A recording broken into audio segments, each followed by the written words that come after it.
remember one particular message that he brought us that impacts how I think. He talked about the loyalty and the values that King David had as a great leader. And if you know David's story, you know that he was tremendously close with his best friend, Jonathan, Saul's son. And they were extremely close and as trusted friends. And Jonathan profoundly recognized that David was going to be the next king, even though as the son of the king, he was the heir apparent. He knew the anointing was on David. And he literally, in friendship, was supporting his friend to become what God wanted him to be, even though he, in the natural, had the right to the throne, if that makes sense. So it's just this crazy display of love and friendship and support for one another, really illustrating what family is. And when David became king, of course, Jonathan had died in the last battle with his father. They both died, I believe, the same day. And David, he became king, and he said, I want to help Jonathan's family, if there's any family members left. And so they did this search throughout the land, and they found one of his sons named Mephibosheth that was lame. He was lame because during the upheaval, military upheaval, the servant picked him up as a small child and started to run with him and dropped him, and probably, I don't know what happened, broke his legs or something. They grew back incorrectly. Anyway, he was lame. He was crippled the rest of his life. So they get him.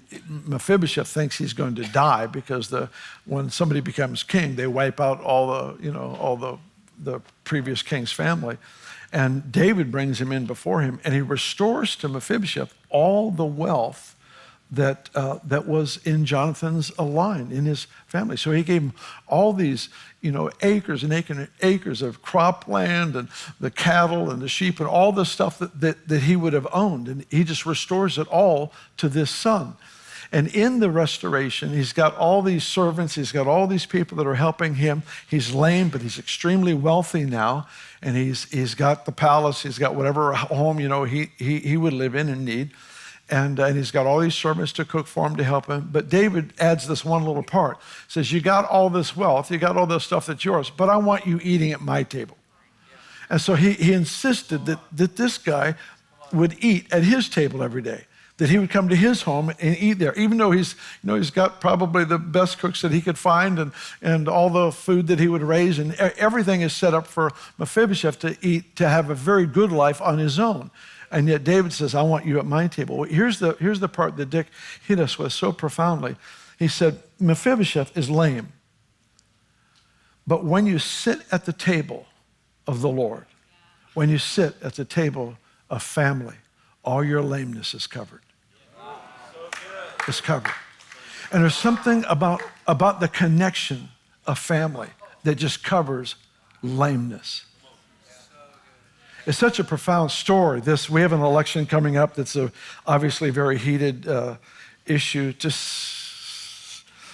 speak kindly, it's been heated.